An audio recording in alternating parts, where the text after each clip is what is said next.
was North of 95 CD. And before that, we heard... Did we hear Hang with Hayes before that one? Mm-hmm. What did we hear? Yes. Hang with Hayes? Hanging with Hayes. And during those, while we were playing those two songs, we were talking about inspiration and where songs come from. And, you know, we were talking about the Hanging with Hayes being a tribute to your friend Hayes. What was his last name? Dalton. Hayes Dalton.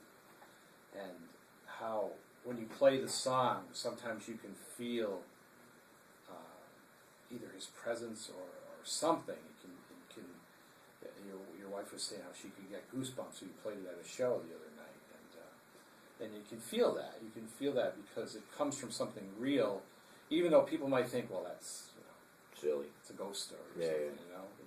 But we were talking about where these things come from, and the other one, old guitar. You want to tell me a little bit about where the inspiration for that came from? Yeah, my good friend Mark, of about 20 years, he rented an apartment in this old house not too far from where I live. It was built like in the 1700s. And his landlord is an old guy. He's got to be, I don't know, late 80s.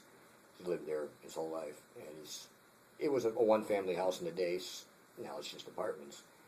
And I went over there, me being a history antique buff, an old building kind of thing. He's showing me the apartment. We went in the hallway, and there was this guitar in the dim light, covered with dust at the end of the hall. And it looked like a Gibson, but I really couldn't see, and I didn't want to wake anybody up. And I said, "What's that?" And he goes, "I don't know." He goes, "It's been there since I moved in." And I says, "No, we were originally going in there to look at the staircase because they had fuzzy wallpaper, and I wanted to see the old-time fuzzy wallpaper. But the guitar was there, and I says, "Well, whose is that?" I thought maybe it was another tenant's. And he's like, "That's my landlord's junk." And I'm like, "Oh, well, ask him, I noticed it was broke, the top looked busted." And I says, "Well, ask him what it is, and if you'd want to get rid of it, I ain't going to pay nothing for it because it's, it looks like junk, but it's probably got some salvageable parts, Well, it took about a month or two, and one day he called me up. He goes, landlord said, tell the kid come get the guitar. I thought that was funny, the guy referred to me as a kid, too. Yeah. So I went over, and I grabbed the guitar and brought it home, cleaned it up, and it's an old 1948 National Gibson, and it's the J45 Gibson body with a national neck on it. Wow. Yeah, but it was in bad shape. Yeah. I mean, it had sat there for 40 years in that one spot, and it dried out and cracked, and but the necks on those were built like 2x4s. Yeah. So I kind of made baseball. I made some bracings in there and glued all the braces back. Matter of fact, one brace is still missing in the body, but it was just supposed to be. Well, I'll put it back together, and it'll be an heirloom or whatever around the house thing. But it's a beautiful guitar. It plays amazing. It's got an awesome sound. But that guitar, every time I pick it up, I feel inspired to just write. And I've written so many songs on it. Words come to me, Yeah. Like I'll have stories and I'll like little catchwords in between. Bang, they're there. The melodies, the different places to go. I swear that it's got some energy attached. I'm kind of on the fence with the whole spiritual thing, but it's interesting. I'm a ghost chaser, but I'm not a full hardcore. No. Well, that guitar has had a long life.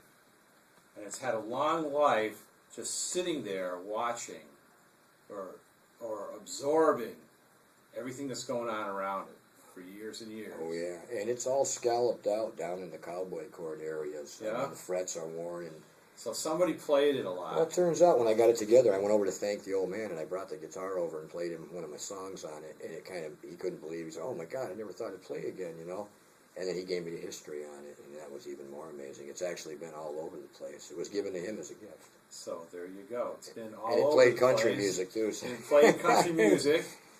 And Eddie, I would have to say you play country music. I call it real. Folk music. Northern redneck. I kind of just call it redneck, hillbilly kind of, real music. Yeah. But it's definitely. I never was a country kind of guy. My dad always had it playing around when I was a kid, and I used to say, "Oh, I hate that stuff." But it seems like my voice lends itself to that.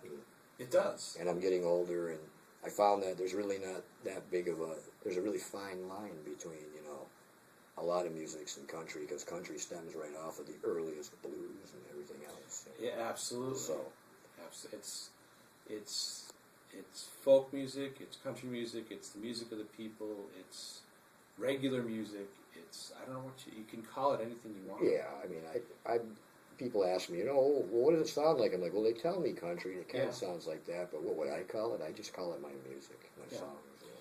Well, when I listen to the old country guys like like Johnny Cash or Hank Williams or Eddie Arnold or Jimmy Rogers, or those old timer guys, they had a way of expressing themselves that came up from the ground somehow. It just came out of them, and it was not. You wouldn't call it fancy music or schooled music or anything, but it was music from the heart, and it spoke to people, and people identified with it, and that's what made it amazing.